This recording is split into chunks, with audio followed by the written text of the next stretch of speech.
commencer par prier. Oui, Dieu et Père, nous sommes là ce matin pour te louer, t'adorer, te dire toute notre joie de t'appartenir,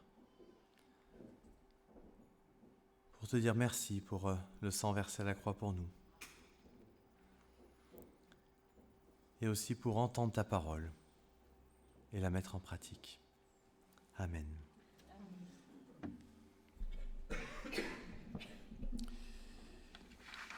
Bien.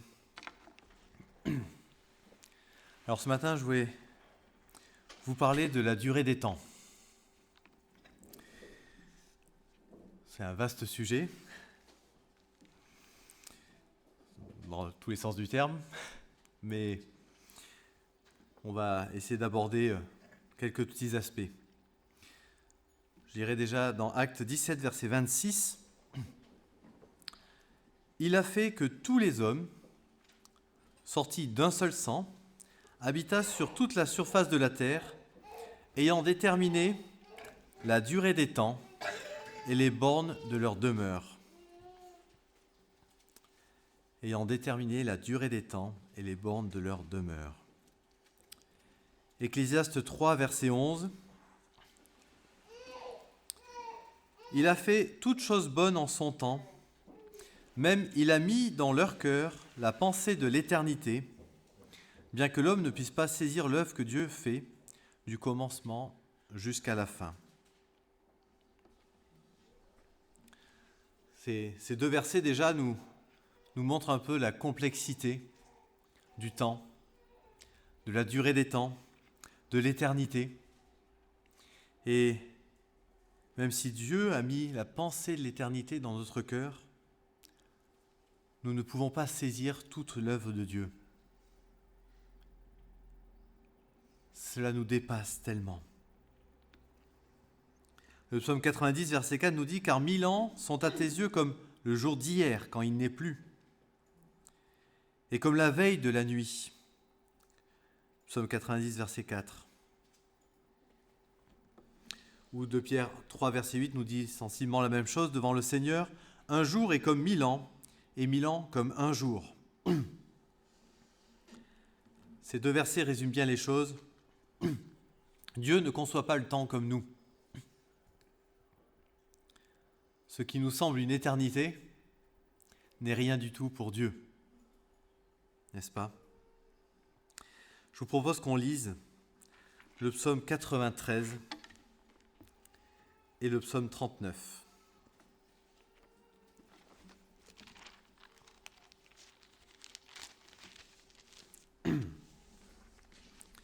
Psaume 93. L'Éternel règne, il est revêtu de majesté.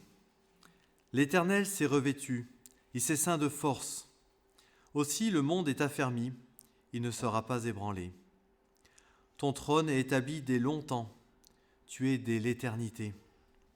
Les fleuves ont élevé, ô Éternel, les fleuves ont élevé leur voix, et les fleuves ont élevé leurs flots mugissants. L'Éternel, dans les lieux hauts, est plus puissant que la voix des grosses eaux, que les puissantes vagues de la mer. Tes témoignages sont très sûrs, la sainteté sied à ta maison, ô Éternel, pour de longs jours. Le psaume 39.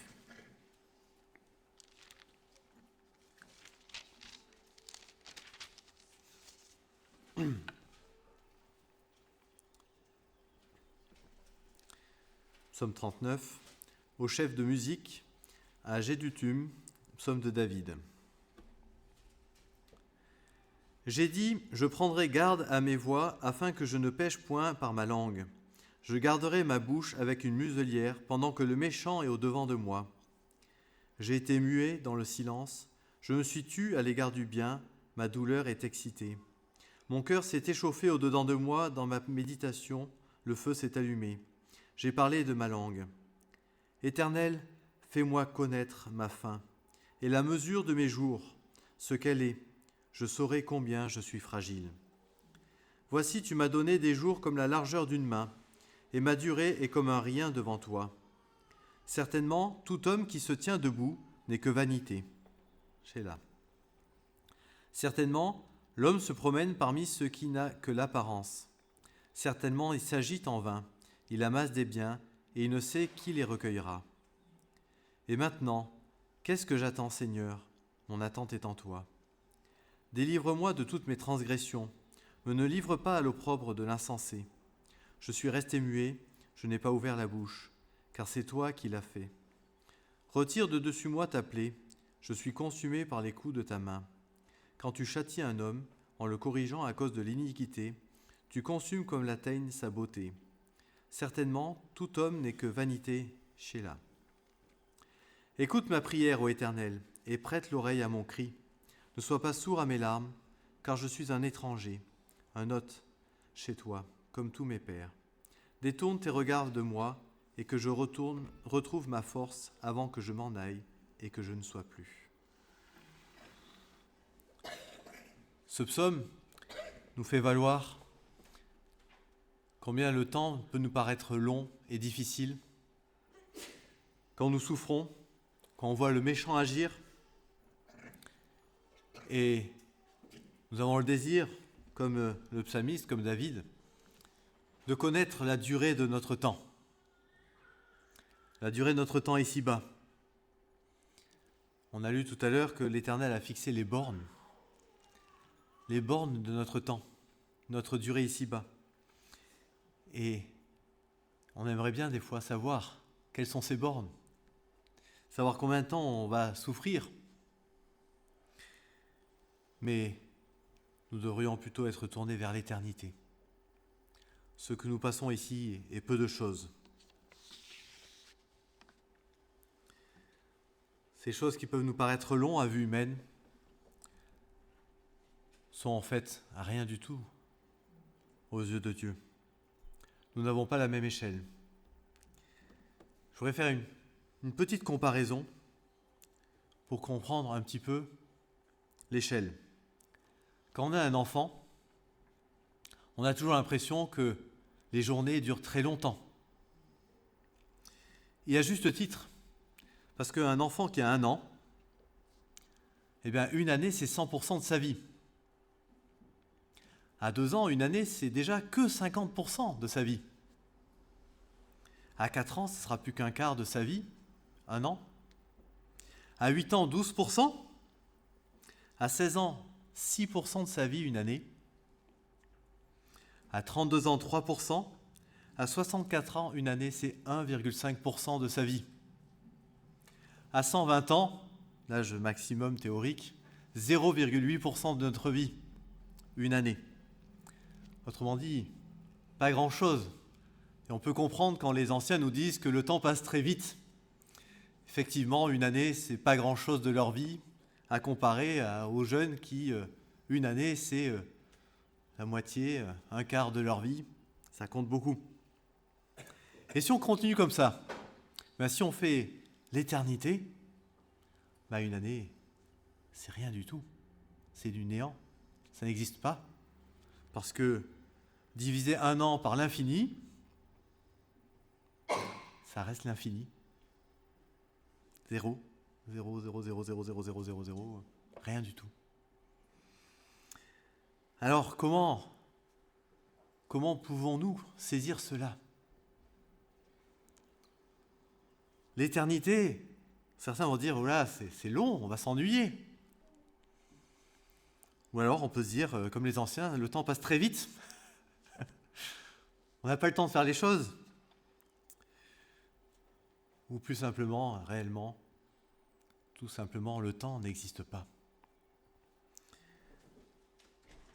En effet, on peut dire au psaume 90, verset 2, « Avant que les montagnes fussent nées et que tu eusses créé la terre et le monde, d'éternité en éternité, tu es Dieu. » Genèse, on va lire Genèse 1 au tout début, avant que le monde fût.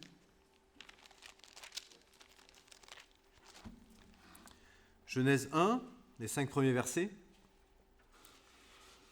Au commencement, Dieu, créa les cieux et la terre. Et la terre était désolation et vide. Et il y avait des ténèbres sur la surface de l'abîme. Et l'Esprit de Dieu planait sur la face des eaux. Et Dieu dit que la lumière soit. Et la lumière fut. Et Dieu vit la lumière qu'elle était bonne. Et Dieu sépara la lumière d'avec les ténèbres. Et il appela la lumière jour, et les ténèbres il appela nuit. Et il eut soir, et il eut matin, premier jour. La première chose que Dieu a créée, c'est notre notion du temps. Le temps que nous avons, que nous connaissons, il est mesuré par l'alternance des jours et des nuits. Chaque jour, c'est une unité de temps qui cumulées font les années, etc. Avant la création, il n'y avait pas de temps. On ne comptait pas. Dieu était de toute éternité et lorsqu'il a créé la terre, il a commencé, c'est la première étape, par créer le temps, le jour et la nuit. Dieu, l'Éternel, est en dehors du temps et nous faisons partie de la création, nous sommes dans le temps. Nous avons deux référentiels complètement différents. Et d'ailleurs, lorsque Dieu se présente à Moïse, quelques années plus tard, mais c'était rien, juste après, on va dire, juste après la création. En Exode 3, verset 14, Dieu dit à Moïse, « Je suis celui qui suis. » Et il ajouta, « C'est ainsi que tu répondras aux enfants d'Israël, celui qui s'appelle « Je suis » m'a envoyé vers vous. » Je suis. Cette appellation de Dieu nous montre l'essence même de Dieu. Il est. Il est de toute éternité. Il est depuis le passé jusqu'au futur, de tout temps et en dehors du temps, il est là. Il est Dieu. Il est celui qui est.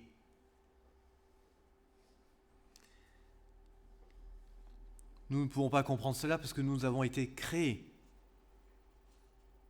Nous n'avons pas été de toute éternité, nous avons un commencement. Et même si Dieu nous accorde de pouvoir passer l'éternité avec lui, pour ceux qui ont choisi de le suivre, nous avons quand même eu un commencement. Nous avons été créés. En cela, nous sommes toujours différents de Dieu qui est de toute éternité. Il n'a ni commencement, ni fin. On pourrait dire qu'il n'y a pas de passé, puisqu'il a toujours été. Il n'y a pas de futur non plus, qui sera toujours. Il est, c'est du présent. C'est en dehors du temps.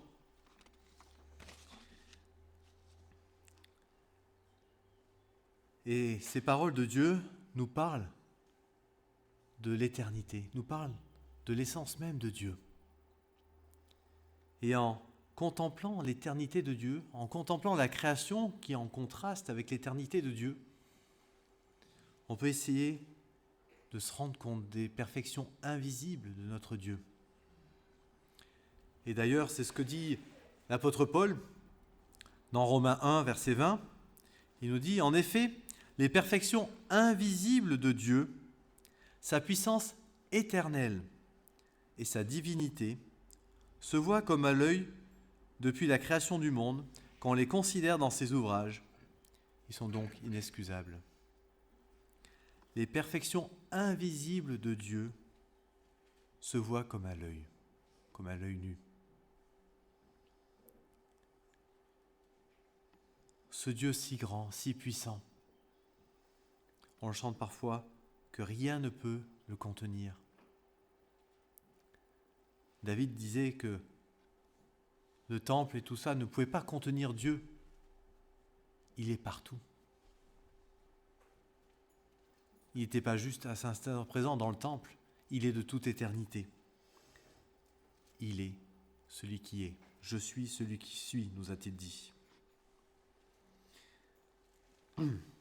Alors on pourrait se demander, pourquoi Dieu a créé le temps ? Et je pense on peut dire que Dieu a créé le temps pour accomplir son plan. Son plan qui était de toute éternité, son plan qui était de créer l'homme, cette créature.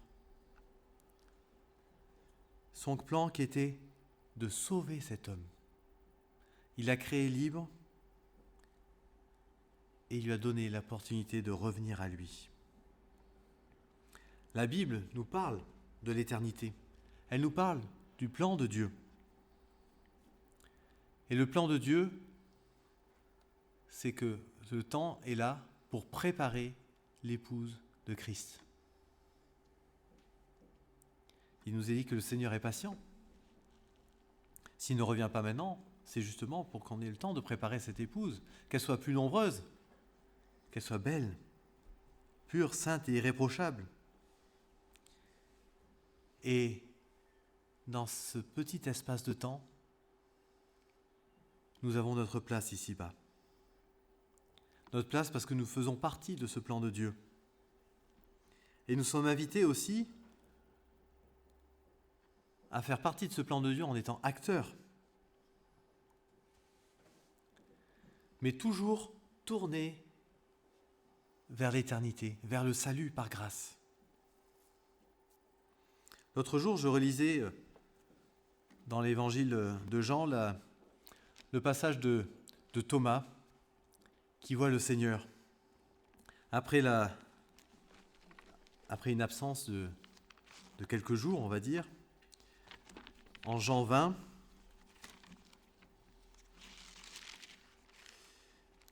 verset 19. Le soir donc étant venu, ce jour-là, le premier de la semaine, les portes du lieu où les disciples étaient, par crainte des Juifs, étant fermées, Jésus vint et se tint au milieu d'eux. Il leur dit « Paix vous soit ». Ayant dit cela, il leur montra ses mains et son côté. Les disciples se réjouirent donc quand ils virent le Seigneur. Jésus donc leur dit encore « Paix vous soit ». Comme le Père m'a envoyé, moi aussi je vous ai envoyé. Ayant dit cela, il souffla en eux, et il leur dit « Recevez l'Esprit Saint. À quiconque vous remettrez les péchés, ils vous sont remis, et à quiconque vous les retiendrez, ils seront retenus. » Or Thomas, l'un des 12, appelé Didyme, n'était pas avec eux quand Jésus vint. Les autres disciples donc lui dirent « Nous avons vu le Seigneur. » Mais il leur dit « À moins que je ne voie en ses mains la marque des clous, et que je ne mette mon doigt dans la marque des clous, et que je ne mette ma main dans son côté, je ne le croirai point. » Et 8 jours après, ses disciples étaient de nouveau dans la maison, et Thomas avec eux. Jésus vint, les portes étant fermées, il se tint au milieu d'eux et dit « Paix vous soit ». Puis il dit à Thomas « Avance ton doigt ici, et regarde mes mains. Avance aussi ta main, et mets-la dans mon côté, et ne sois pas incrédule, mais croyant. » Thomas répondit et lui dit « Mon Seigneur et mon Dieu !» Jésus lui dit « Parce que tu m'as vu, tu as cru.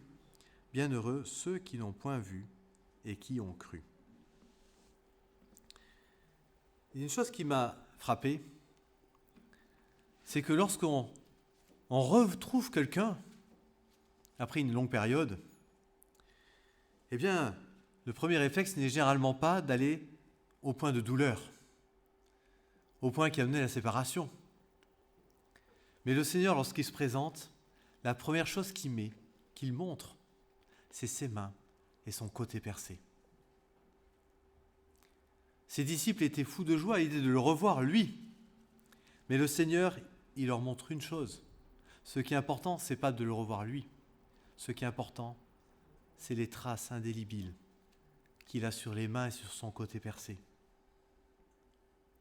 Et de même, quand Thomas revient, il invite à venir voir ses mains, ses pieds, son côté percé.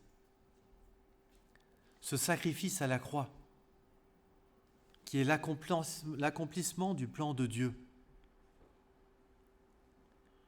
Tout ce qu'ils ont pu vivre ensemble pendant ces 3 années de service du Seigneur se résume à ça.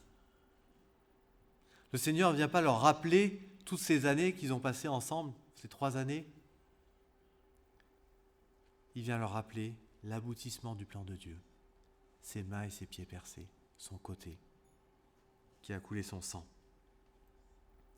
c'est le plus important aujourd'hui et c'est l'objectif du temps que nous avons sur cette terre. C'est amener la création à se tourner vers celui qu'ils ont percé. Dans l'Épître aux Éphésiens, Paul avertit les saints en disant, en Éphésiens 5, versets 15 et 16, « Faites donc bien attention à la façon dont vous vous conduisez. Ne vous comportez pas comme des fous, mais comme des sages. Rachetez le temps, car les jours sont mauvais. » Rachetez le temps. L'apôtre Paul nous invite à bien gérer notre temps, ne pas le gaspiller.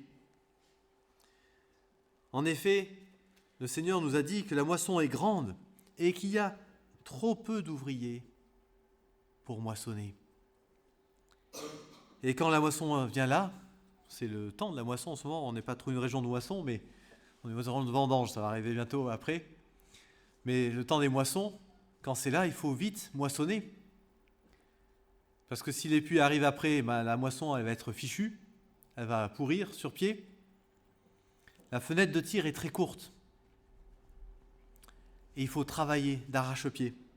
On habitait avant dans la Beauce. Et je veux dire que pendant le temps des moissons, on entendait les moissonneuses-batteuses qui travaillaient toute la nuit, nuit et jour, sans arrêt pour moissonner le plus vite possible, tant qu'il était temps de moissonner. Et c'est notre travail aussi à nous. Pour une image plus de la région, quand c'est les vendanges, on entend aussi les vendangeuses qui travaillent nuit et jour. Bon, les vendanges à la main, c'est plus le jour, mais aujourd'hui, quand c'est mécanisé, ils travaillent nuit et jour. Nous avons à travailler d'arrache-pied, à racheter ce temps, c'est-à-dire témoigner de notre foi en parole et en acte, pendant qu'il est encore temps. Aujourd'hui est encore un jour de salut. Aujourd'hui est encore un jour de grâce. Oui, si vous ne connaissez pas encore le Seigneur, il est encore temps de venir à ses pieds, de confesser ses péchés, de dire tout le mal que nous lui avons fait. À chaque fois que nous avons fait du mal à ses plus petits, c'est à lui que nous avons fait ce mal. Confesser nos péchés à genoux devant lui, lui dire tout le mal que nous avons fait et reconnaître qu'il n'y a que son salut, que son sacrifice à la croix qui peut nous permettre d'accéder auprès de Dieu, qui peut effacer l'ardoise que nous avions du passé. Et nous sommes invités à toujours aimer les autres en acte et en vérité. Je dirais 1 Jean 3, versets 17 et 18.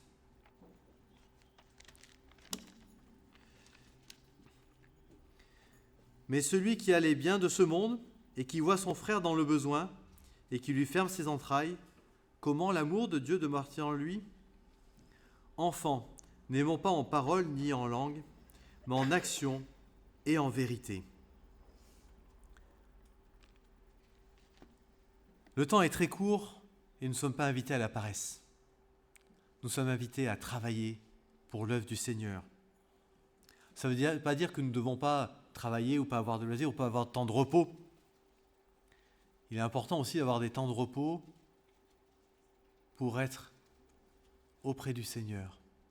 Des temps de méditation, des temps de retrait de ce monde ambiant. Mais aussi nous sommes invités à travailler. Et si le Seigneur nous a permis d'avoir une belle situation, c'est d'abord pour son service. C'est d'abord pour lui rendre gloire, pour annoncer sa parole et son évangile, pour soutenir ceux qui sont à son service.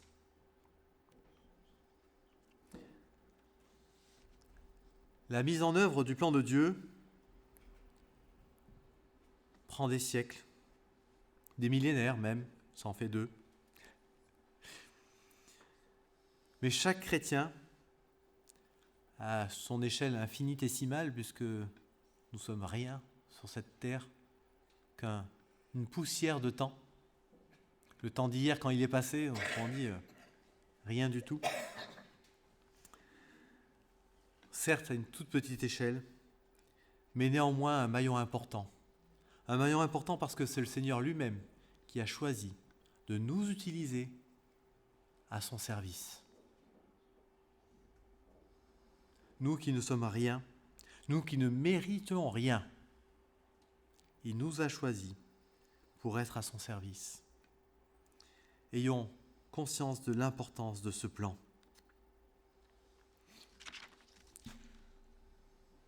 Pour ceux qui ne l'ont pas encore fait, je vous inviterai à lire dans le Tâche Jeunesse numéro 300, le dernier Tâche Jeunesse. Il y a une page sur être généreux avec son temps et qui nous invite à tourner notre emploi du temps autour du service de Dieu. Avec cette petite phrase que j'aime bien, avec Dieu, l'emploi du temps est varié, sans lui, il est avarié. Et je vous laisserai lire le reste. Mais effectivement, notre emploi du temps est souvent bien rempli. Quand on travaille, on n'a pas le temps. Mais si notre emploi du temps est tourné autour de Dieu et de son service, alors nous aurons la joie d'avoir des activités variées, complètes. La joie d'être accueillis au ciel pour l'éternité, à bras grands ouverts. En tant que chrétiens, nous savons que nous avons la vie éternelle comme héritage.